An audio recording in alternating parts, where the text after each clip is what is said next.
आपल्या देशाचे आदरणीय पंतप्रधान मोदीजी, महाराष्ट्राचे राज्यपाल आदरणीय कोश्यारीजी, राज्याचे उपमुख्यमंत्री आहेत, माझे मंत्रिमंडळातील सहकारी व्यासपीठावर बसलेत, समोर पण बसलेत, आणि राज्याचे विरोधी पक्षनेते देवेंद्रजी, उपस्थित मान्यवर बांधवांनो आणि भगिनींनो,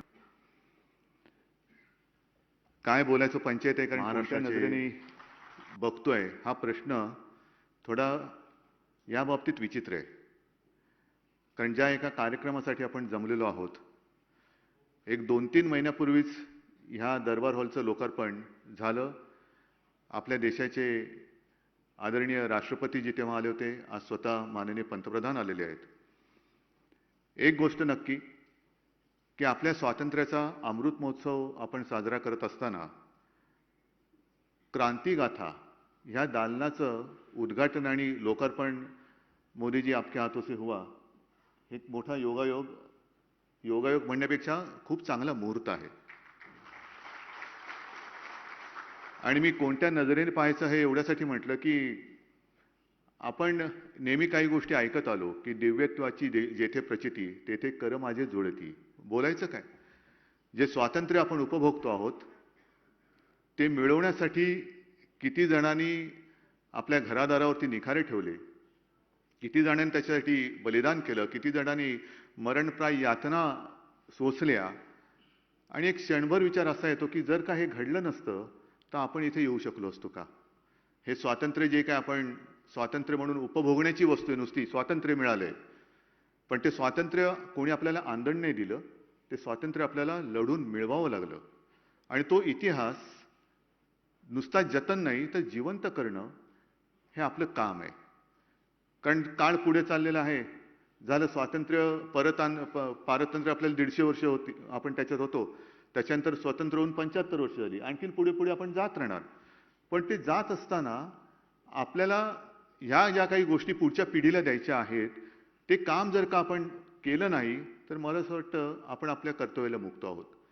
आणि म्हणून आज एक अप्रतिम म्हणजे एक 2016 साली हा एक भुयार म्हणा, खंदक म्हणा आपल्याला सापडला.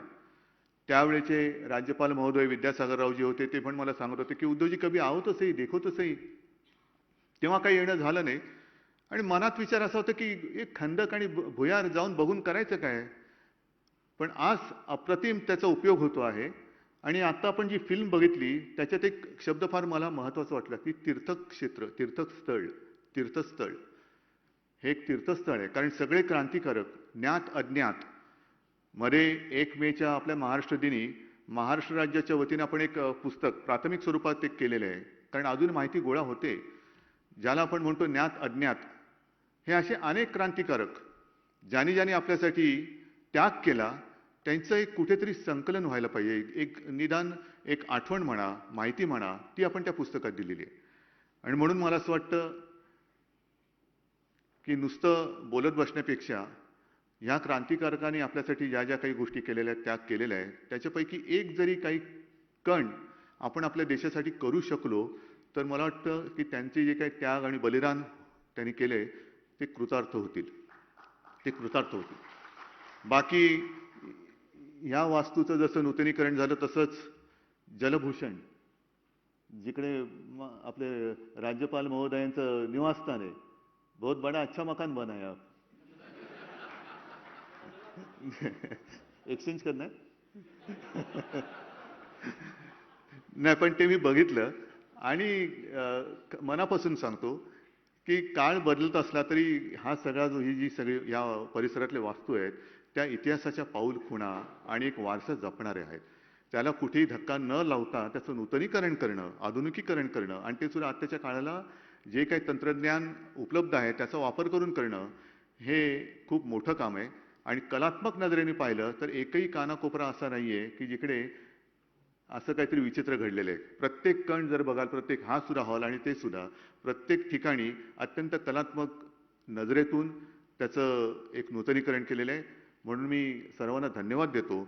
आणि मला या दालनाच्या उद्घाटन प्रसंगी उपस्थित राहण्याचं भाग्य मिळालं, हे खूप मोठं एक माझ्या आयुष्यातलं जे काही क्षण सार्थकी लागतात म्हणतात त्यातला हा एक क्षण आहे. मी पुन्हा एकदा सगळ्यांना धन्यवाद देतो आणि माननीय पंतप्रधान सुद्धा धन्यवाद देतो की तुम्ही तुमच्या व्यस्त कार्यक्रमातून खास करून इथे आलात. आपल्याला धन्यवाद. राज्यपाल महोदयजी, पुन्हा एकदा तुमचं सगळ्यांचं अभिनंदन. अशोकरावांचं पण अभिनंदन, कारण त्यांच्या खात्याने हे नूतनीकरण केलेलं आहे. धन्यवाद. जय हिंद, जय महाराष्ट्र.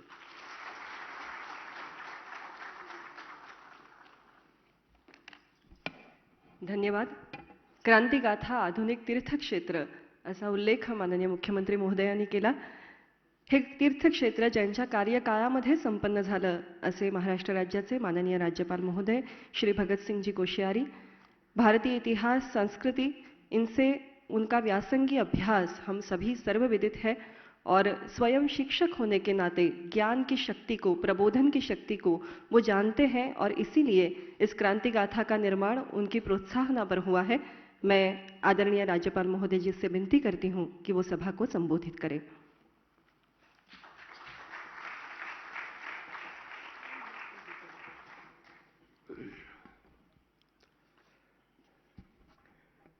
आदरणीय प्रधानमंत्री जी, हमारे माननीय मुख्यमंत्री उद्धव जी, माननीय उप मुख्यमंत्री श्री अजित जी, पीडब्ल्यू मंत्री श्री अशोक जी, नेता प्रतिपक्ष श्री देवेंद्र फडणवीस जी, हमारे चीफ जस्टिस श्रीमान दत्ता जी, यहाँ उपस्थित सभी जनप्रतिनिधिगण, सभी प्रबुद्धजन, भाइयों बहनों और मीडिया के साथियों,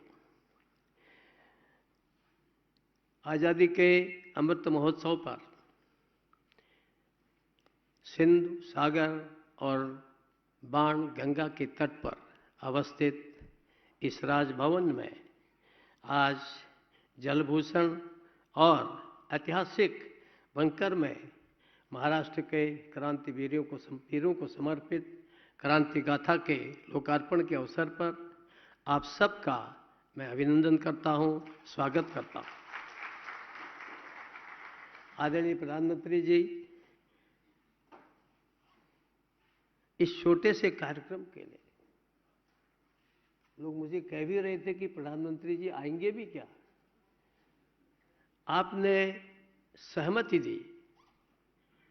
ये आपका अपने सहयोगियों के प्रति स्नेह और उन पर विश्वास का परिणाम है. मैं आपको इसके लिए बहुत बहुत आभार प्रकट करता हूं.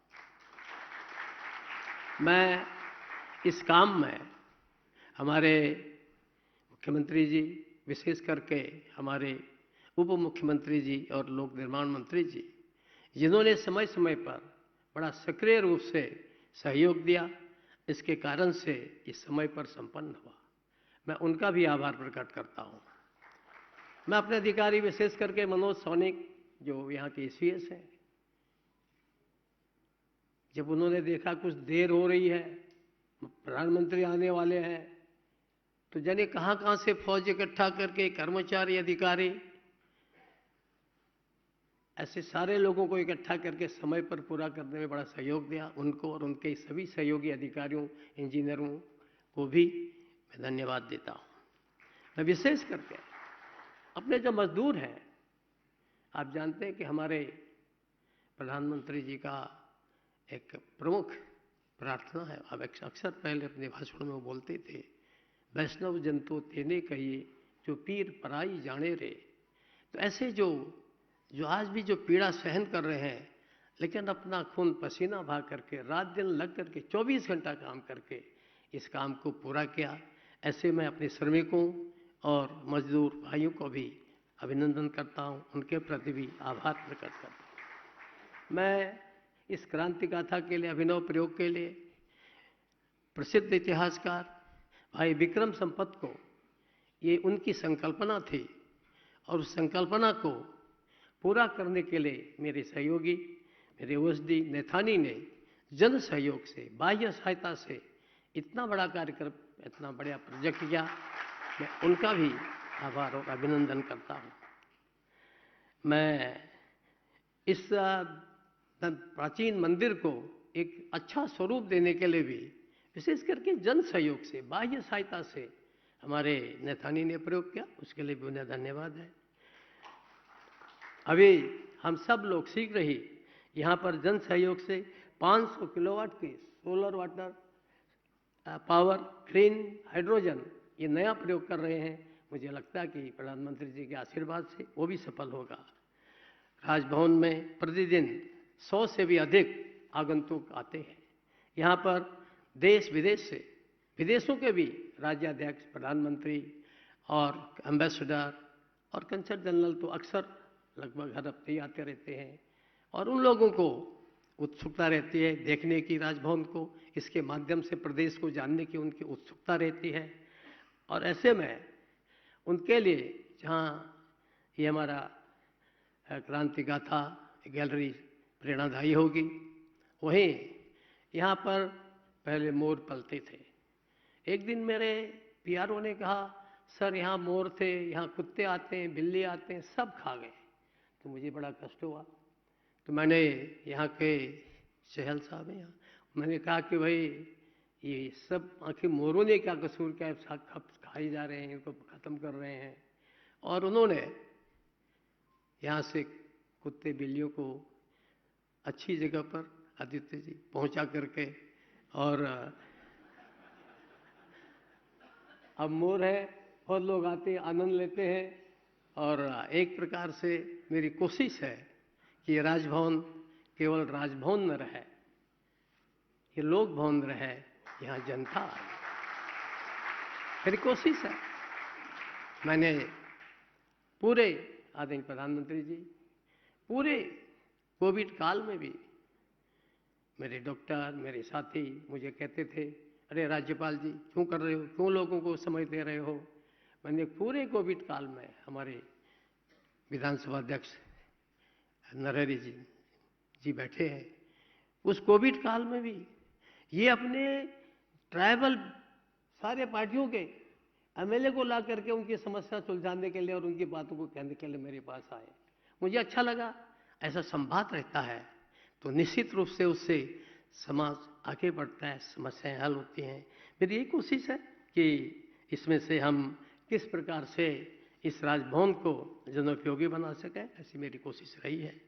मैं कोई बहुत काम के बारे में प्रधानमंत्री जी बोलूँगा नहीं, लेकिन यह कि एक विश्वविद्यालयों के चांसलर के नाते मैंने जब शुरू में कार्यक्रम अटेंड किए, कन्वोकेशन अटेंड किए, तो जहाँ देखा वहाँ इंग्लिश में संचालन हो रहा है, वहाँ महाराष्ट्र के राज्य वो है बिजी है, मराठी भाषी हैं, अंग्रेजी में बोल रहे हैं।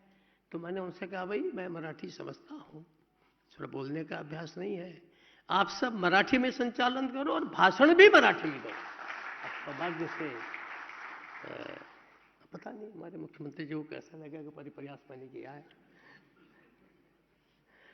कोशिश की है कि विश्वविद्यालय में कुछ नए से नए प्रयोग हों। अपने फ्रांसीसी कंपनी डेसॉल्ट के सहयोग से एमयू करके नागपुर विश्वविद्यालय में हमारे सैनिक यंत्रों के निर्माण की शिक्षा दी जा रही है। उसके लिए डिग्री और डिप्लोमा दिए जाएंगे, बच्चों को रोजगार मिलेगा। मुंबई के विश्वविद्यालय में गोवा के विश्वविद्यालय के साथ मिलकर के समुद्री विज्ञान की पढ़ाई शुरू की गई है। और NEP 2020 के हिसाब से अनुसार हमारे अनेक विश्वविद्यालयों ने यूरोप और अमेरिका के विश्वविद्यालयों के साथ MOU किया है। अब उनके बच्चे यहाँ पढ़ेंगे, हमारे बच्चे वहाँ पढ़ेंगे, आधी पढ़ाई यहाँ, आधी पढ़ाई वहाँ, और वो डिग्री एक दूसरे के देश में दी जाएगी। इस प्रकार का प्रयास मेरी ओर से, हमारे सारे मित्रों की ओर से, मेरी ओर से क्या, हमारे जो साथ के लोग हैं उनकी ओर से किया जा रहा है। राज्यपाल महाराष्ट्र को जनजाति के विकास के लिए संविधान के अनुसार बहुत से प्रावधान किए गए हैं। उसको आप साधारण भाषा में राइट्स, अधिकार बोल सकते हैं, पर मैं कहता हूँ कुछ कर्तव्यों का प्रावधान किया गया है। मैंने कोशिश की है कि उन प्रावधानों के उपयोग से उपयोग किया जाए। उनके उपयोग से पिछले 1 वर्ष के अंदर, 1-1.5 वर्ष के अंदर 23,000 लोगों को मकान मिले। उनके मकान जो है वह रेगुलर किए गए, रेगुलराइजेशन किया गया। पहले उनके जो फॉरेस्ट संबंधी मामले होते थे, DM ही उनको सुनता था, वही उसका रिव्यू अधिकारी होता था। मैंने अब उसका रिव्यू अधिकारी डिविजनल कमिश्नर को कर दिया है। उससे काफ़ी लोगों को लाभ हो रहा है और मैं उसका मॉनिटरिंग भी करता हूँ और बीच में नहीं भी करता हूँ तो नरेंद्र जी मेरे कान पकड़ते हैं, तो इसलिए कोशिश करता हूँ कि उनको उसका लाभ मिले। ऐसे ही उनके लोकल उत्पादन कैसे आगे बढ़े, इस दृष्टि से भी मैंने बहुत प्रयास किया कि हमारे छात्रों को बैम्बू की बनी हुई राखियाँ सारे विश्वविद्यालयों में हमारे छात्र लोग लेते हैं और उससे उनको प्रोत्साहन मिलता है। ऐसे उनका फर्नीचर और सारी चीज़ें वो आगे बढ़ाएं, क्योंकि बहुत स्थिति खराब है एकदम। मैं जब जाता हूँ आदिवासी क्षेत्रों में तो मुझे ऐसा लगता है कि अभी भी बहुत कुछ हमको वहाँ करना है। केंद्र सरकार कर रही है, प्रदेश सरकार कर रही है, परंतु अभी मैं बहुत कुछ करना है। मुझे लगता है कि जिस ढंग से आदरणीय प्रधानमंत्री जी प्रयास कर रहे हैं, प्रदेश सरकार भी कर रही है, उनकी समस्याएं हल होंगी। हमें ये जो बोर्ड है, डेवलपमेंट बोर्ड विकास की दृष्टि से बनाए गए थे। यदि 2 साल से डेवलपमेंट बोर्ड यहाँ बने नहीं हैं, लेकिन तो भी मैं समय समय पर थोड़ा उनकी समीक्षा करता हूँ, क्योंकि प्रावधान है संविधान में, नहीं करूँगा तो फिर वो भी मुश्किल है। लोग कहेंगे क्या क्या तुमने, तो उससे कोशिश करता हूँ। विशेष करके सिंचाई योजनाएं, हमारे आदरणीय जैन जी बैठे हैं मंत्री, इनके साथ भी बैठक हुई, ये भी बैठकों में आए, अधिकारी भी बैठक में आते हैं। लेकिन प्रदेश के अंदर 80 ऐसी योजनाएं हैं सिंचाई की जो 20 या 20 साल से ऊपर से चल रही हैं। कुछ को तो 40 साल हो गए, कुछ में 90% काम, कुछ में 70%, 75% काम, लेकिन योजना का लाभ नहीं मिल रहा है। ऐसी आधी अधूरी योजनाएं पड़ी हुई हैं। मैं, आप भी बैठे हैं, मुख्यमंत्री जी बैठे हैं, क्योंकि मैं किसान का बेटा हूँ और गरीब परिवार से आता हूँ। एकदम लगता है कि अब पानी नहीं मिलता। औरंगाबाद गया था, एक दिन मैं रात रहा, लोग मुझे आकर बोले कि इतने 7 दिन बाद 5 दिन बाद पानी मिलता है। तो मुझे लगता है कि प्रधानमंत्री जी, जब पहले शायद अरुण जेटली जी ने कहा था मोदी है तो मुमकिन है, और मैं आज 8 साल के बाद कहता हूं कि मोदी है तो मुमकिन है, और मोदी है मुमकिन है तो ये योजनाएं भी पूरी हों। ये मैं आपसे विनम्र प्रार्थना करता हूं, क्योंकि मेरे जैसे सामान्य आदमी को इतने बड़े राज्य की, इतने सुंदर राज्य की एक राज्य सेवक के रूप में जिम्मेदारी दी है, तो ये अगर पूरे हो जाएगा तो मैं सोचता हूँ कि एक प्रकार से आपने जो मुझे यहाँ भेजा है, यहाँ आना मेरे लिए सार्थक होगा, या मैं मानूंगा कि मेरा यहाँ आना सार्थक हुआ है। ऐसी बहुत सी बातें हैं, मैं उन पर नहीं जाऊंगा, क्योंकि हम सब आदरणीय प्रधानमंत्री जी को सुनने आए हैं। मेरा प्रयास है कि आज अपनी यहाँ की सरकार से मिलकर साथ में सहयोग करके हम आगे काम बढ़ाएं। क्योंकि एक बात और ज़रूर आप लोगों से कहूँगा, मेरी यहाँ आने की बहुत इच्छा नहीं थी। मैं चाह रहा था कि मैं अब आराम करूँ, उम्र हो गया, अभी भी रहा मैंने प्रधानमंत्री में, बूढ़ा हो गया हूँ। लेकिन ये प्रेम और स्नेह में, यहाँ पर बहुत से अधिकारी बैठते हैं, डंडे की भी अपना स्थान है, डंडा नहीं लगाओगे तो अपराधी तो सिर पर चढ़ जाएंगे। लेकिन स्नेह और प्रेम और विश्वास, ये बड़ी ताकत है। ये उनका विश्वास और स्नेह था कि मैं यहाँ आया। मुझे लोग कहते हैं कोश्यारी जी आपको महाराष्ट्र कैसा लगता है? मैं कहता हूँ कि मुझे महाराष्ट्र एकदम अपने हिमालय सा लगता है, उत्तराखंड सा लगता है। एक ही बात है, जब मुझे उत्तराखंड में जाता हूँ सब कुछ है, लेकिन वहाँ समुद्र नहीं है, सागर नहीं है। यहाँ भी सब कुछ है मगर हिमालय नहीं है। लेकिन तो भी इतना सुंदर प्रदेश है। मुझे लगता है आपने अपने प्रारंभिक जीवन में सामाजिक राजनीतिक जीवन का कार्य यहाँ महाराष्ट्र से शुरू किया, और मुझे संध्या काल में आपने जीवन के यहाँ भेजा है। आपका आशीर्वाद से ये महाराष्ट्र आगे बढ़े, देश में उन्नति हो, विशेष करके यहाँ से गरीब और किसान ये आगे सुखी हों। ये आपके माध्यम से हो ही रहे हैं और आगे तेज गति से हों, ऐसी मेरी प्रार्थना है। आप यहाँ आए, फिर से आप सबका बहुत बहुत आभार, बहुत बहुत धन्यवाद।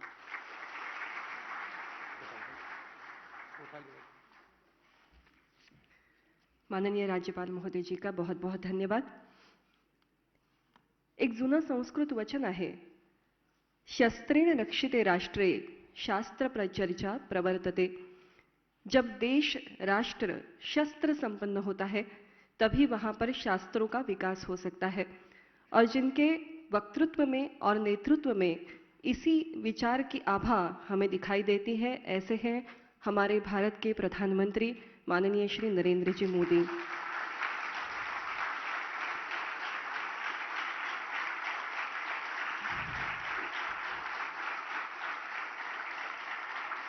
और आज ये सौभाग्य की बात है कि उनके करकमलों से क्रांति गाथा, इस क्रांतिकारक दालन का उद्घाटन हो रहा है. त्यांच्या शुभ हस्ते क्रांती गाथा या दालनाचं उद्घाटन होणं ही खरोखरच आपणा सगळ्यांसाठी सौभाग्याची गोष्ट आहे. त्यांचं इथे झालेलं आगमन आपणा सगळ्यांचा उत्साह, आनंद वाढवणारं असं. यानंतर मी भारत देशाचे माननीय प्रधानमंत्री, पंतप्रधान श्री नरेंद्रजी मोदी यांना विनंती करते की त्यांनी सर्वांना मार्गदर्शन करावं.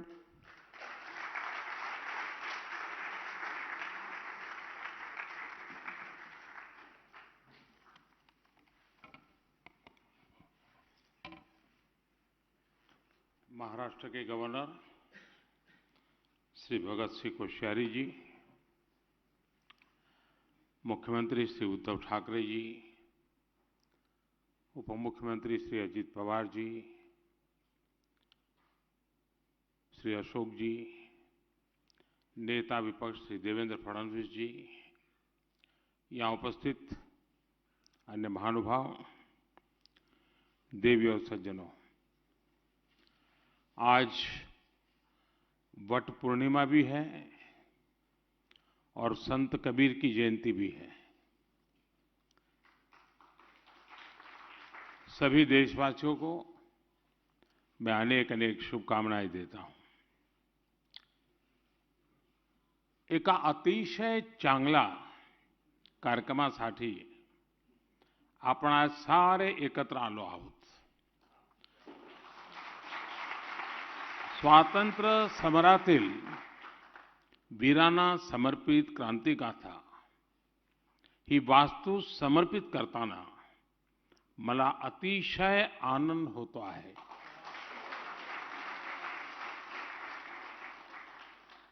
साथियों, महाराष्ट्र के राजभवन बीते दशकों में अनेक लोकतांत्रिक घटनाओं का साक्षी रहा है. ये उन संकल्पों का भी गवाह रहा है जो संविधान और राष्ट्र के हित में यहां शपथ के रूप में लिए गए.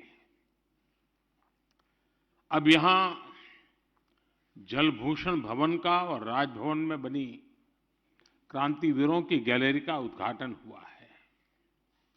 मुझे राज्यपाल जी के आवास और कार्यालय के द्वार पूजन में हिस्सा लेने का अवसर मिला. ये नया भवन महाराष्ट्र की समस्त जनता के लिए, महाराष्ट्र के गवर्नेंस के लिए नई ऊर्जा देने वाला हो. और जैसा गवर्नर साहब ने कहा कि राजभवन नहीं लोक भवन है, वो सच्चे अर्थ में जनता जनार्दन के लिए एक आशा की किरण बन के उभरेगा, ऐसा मेरा पूरा विश्वास है. और इस महत्वपूर्ण अवसर के लिए यहां के सभी बंधु बधाई के पात्र हैं. क्रांति गाथा से निर्माण से जुड़े इतिहासकार विक्रम संपत जी और दूसरे सभी साथियों को भी मैं अभिनंदन करता हूं. साथियों, मैं राजभवन में पहले भी अनेक बार आ चुका हूं. यहां कई बार रुकना भी हुआ है. मुझे खुशी है कि आपने इस भवन के इतने पुराने इतिहास को, इसके शिल्प को संजोते हुए आधुनिकता का एक स्वरूप अपनाया है. इसमें महाराष्ट्र की महान परंपरा के अनुरूप शौर्य, आस्था, आध्यात्म और स्वतंत्रता आंदोलन में स्थान की भूमिका को भी दर्शन होते हैं. यहां से वो जगह ज्यादा दूर नहीं है जहां से पूज्य बापू ने भारत छोड़ो आंदोलन की शुरुआत की थी. इस भवन ने आजादी के समय गुलामी के प्रतीक को उतरने और तिरंगों को शान से फहराते हुए देखा है. अब जो ये नया निर्माण हुआ है, आजादी के हमारे क्रांतिकारी को जो यहां स्थान मिला है, उससे राष्ट्रभक्ति के मूल्य और सशक्त होंगे. साथियों, आज का ये आयोजन इसलिए भी महत्वपूर्ण है क्योंकि देश अपनी आजादी के 75 वर्ष आजादी का अमृत महोत्सव मना रहा है. ये वो समय है जब देश की आजादी, देश के उत्थान में योगदान देने वाले हर वीर वीरांगना, हर सेनानी, हर महान व्यक्तित्व, उनको याद करने का ये वक्त है. महाराष्ट्र ने तो अनेक क्षेत्रों में देश को प्रेरित किया है। अगर हम सामाजिक क्रांतियों की बात करें तो जगत गुरु श्री संत तुकाराम महाराज से लेकर बाबा साहब आम्बेडकर तक समाज सुधारकों की एक बहुत समृद्ध विरासत है। यहां आने से पहले मैं देहू में था, जहां संत तुकाराम शिला मंदिर के लोकार्पण का सौभाग्य मुझे मिला। महाराष्ट्र में संत ज्ञानेश्वर, संत नामदेव, समर्थ रामदास, संत चोखा मेला जैसे संतों ने देश को ऊर्जा दी है। अगर स्वराज की बात करें तो छत्रपति शिवाजी महाराज और छत्रपति संभाजी महाराज का जीवन आज भी हर भारतीय में राष्ट्रभक्ति की भावना को और प्रबल कर देता है। जब आजादी की बात आती है तो महाराष्ट्र ने तो ऐसे अनगिनत वीर सेनानी दिए जिन्होंने अपना सब कुछ आजादी के यज्ञ में आहुत कर दिया। आज दरबार हॉल से मुझे इस समंदर का विस्तार दिख रहा है तो हमें स्वतंत्र वीर विनायक दामोदर सावरकर जी की वीरता का स्मरण आता है। उन्होंने कैसे हर यात्रा को आजादी की चेतना में बदला, वो हर पीढ़ी को प्रेरित करने वाला है। साथियों, जब हम भारत की आजादी की बात करते हैं तो जाने अनजाने उस कुछ घटनाओं तक सीमित कर देते हैं, जबकि भारत की आजादी में अनगिनत लोगों के तप और उनकी तपस्या शामिल रही है। स्थानीय स्तर पर हुई अनेक घटनाओं का सामूहिक प्रभाव राष्ट्रीय था। साधन अलग थे लेकिन संकल्प एक था। लोकमान्य तिलक ने अपने साधनों से, तो उन्हीं की प्रेरणा पाने वाले चापेकर बंधुओं ने अपने तरीके से आजादी की राह को प्रशस्त किया। वासुदेव बलवंत फड़के ने आप अपनी नौकरी छोड़कर सशस्त्र क्रांति का रास्ता अपनाया, तो वहीं मैडम भीखाजी कामा ने संपूर्णता भरे अपने जीवन का त्याग कर आजादी की अलग जगाई। हमारे आज के तिरंगे की प्रेरणा का जो स्रोत है, उस झंडे की प्रेरणा मैडम कामा और श्यामजी कृष्ण वर्मा जैसे सेनानी थे। सामाजिक, पारिवारिक, वैचारिक भूमिकाएं चाहे कोई भी रही हो, आंदोलन का स्थान चाहे देश विदेश में कहीं भी रहा हो, लक्ष्य एक था, भारत की संपूर्ण आजादी। साथियों, आजादी का जो हमारा आंदोलन था उसका स्वरूप लोकल भी था और ग्लोबल भी था। जैसे गदर पार्टी दिल से राष्ट्रीय भी थी लेकिन स्केल में ग्लोबल थी। श्यामजी कृष्ण वर्मा का इंडिया हाउस लंदन में भारतीयों का जमावड़ा का, लेकिन मिशन भारत की आजादी का था।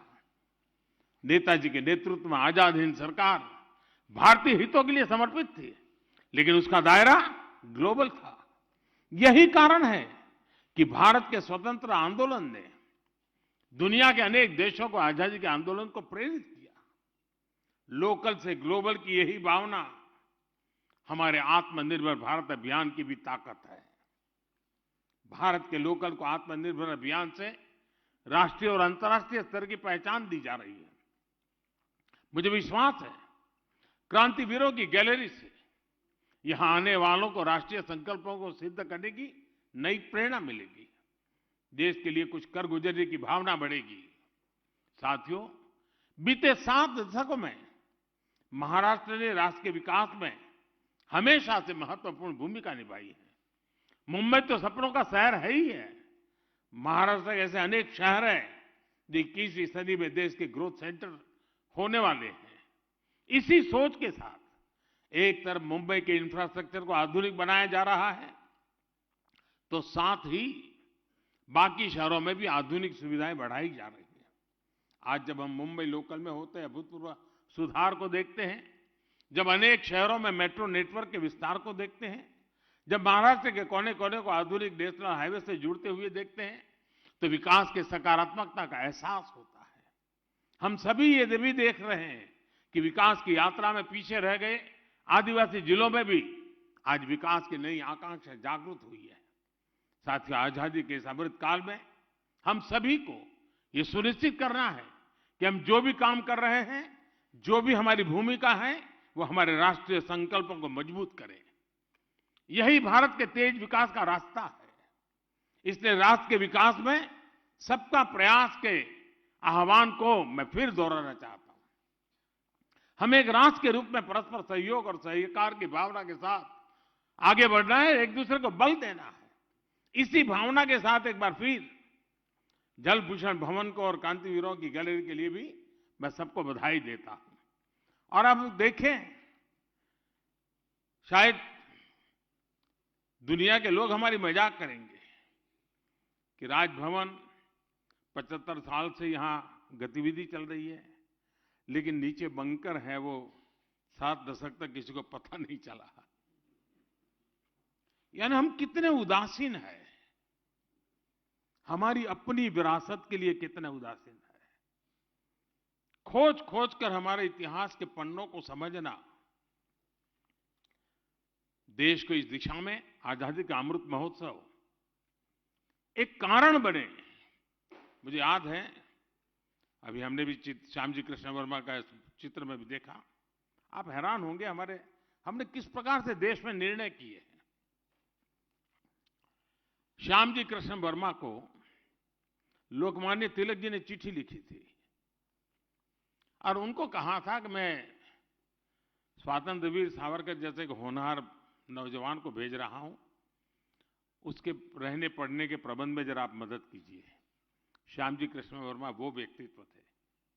स्वामी विवेकानंद जी उनसे साथ सत्संग किया करते थे और उन्होंने लंदन में इंडिया हाउस, जो क्रांतिकारियों की एक प्रकार से तीर्थ भूमि बन गया था, और अंग्रेजों के नाक के नीचे इंडिया हाउस में क्रांतिकारियों की गतिविधि होती थी।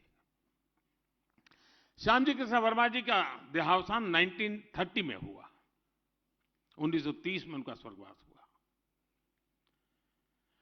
और उन्होंने इच्छा व्यक्त की थी कि मेरे अस्थि संभाल के रखे जाएं और जब हिंदुस्तान आजाद हो तो आजाद हिंदुस्तान की उस धरती पर मेरे अस्थि ले जाए जाएं।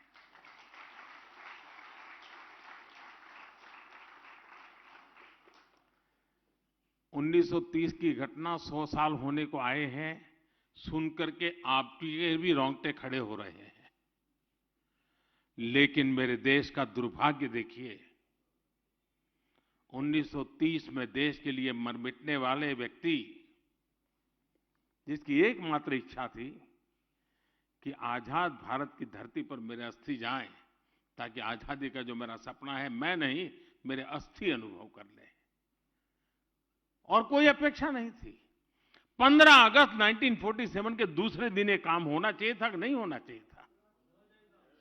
नहीं हुआ। और शायद ईश्वर के ही कोई संकेत होगा। 2003 में 73 साल के बाद उन अस्थियों को हिंदुस्तान लाने का सौभाग्य मुझे मिला।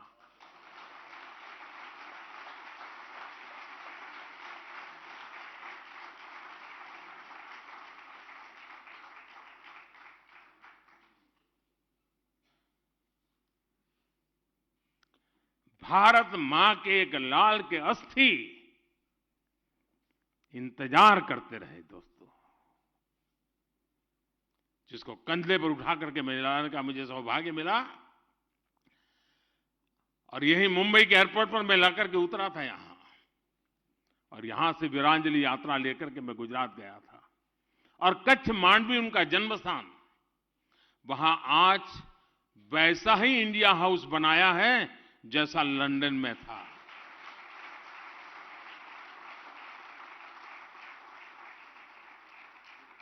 और हजारों की तादाद में स्टूडेंट्स वहां जाते हैं, क्रांतिवीरों की इस गाथा को अनुभव करते हैं।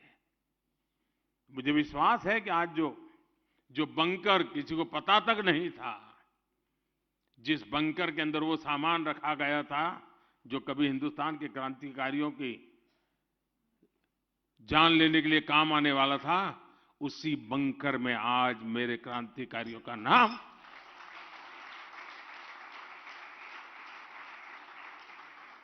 ये जज्बा होना चाहिए देशवासियों में जी, और तभी जाकर के देश की युवा पीढ़ी को प्रेरणा मिलती है। और इसलिए राजभवन का ये प्रयास बहुत ही अभिनंदनीय है। मैं खास करके शिक्षा विभाग के लोगों से आग्रह करूंगा कि हमारे स्टूडेंट्स को हम वहां तो ले जाते हैं, साल में एक बार दो बार टूर करेंगे तो कोई बड़े बड़े पिकनिक प्लेस पर ले जाएंगे, थोड़ी आदत बना दें, कभी अंडमान निकोबार जाकर के उस जेल को देखें जहां वीर सावरकर ने अपनी जवानी खपाई थी, कभी इस बंकर में आकर के देखें कि कैसे कैसे वीर पुरुषों ने देश के लिए अपना जीवन खपा दिया था। अनगिनत लोगों ने इस आजादी के लिए जंग किया है और ये देश ऐसा है, 1200 साल की गुलामी काल में कोई ऐसा दिन नहीं होगा जब हिंदुस्तान के किसी न किसी कोने में आजादी की अलग न जगी हो जी। 1200 साल तक ये दिमाग, ये मिजाज इस देशवासियों का है। हमें उसे जानना है, पहचानना है और उसको जीने का फिर से एक बार प्रयास करना है और हम कर सकते हैं। साथियों, इसलिए आज का ये अवसर मैं अनेक रूप से महत्वपूर्ण मानता हूं। मैं चाहता हूं कि ये क्षेत्र सच अर्थ में देश की युवा पीढ़ी के प्रेरणा का केंद्र बने। मैं इस प्रयास के लिए सबको बधाई देते हुए, आप सबका धन्यवाद करते हुए मेरी वाणी को विराम देता हूं।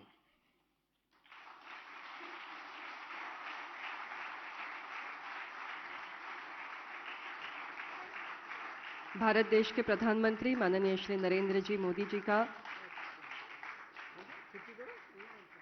हार्दिक हार्दिक आभार।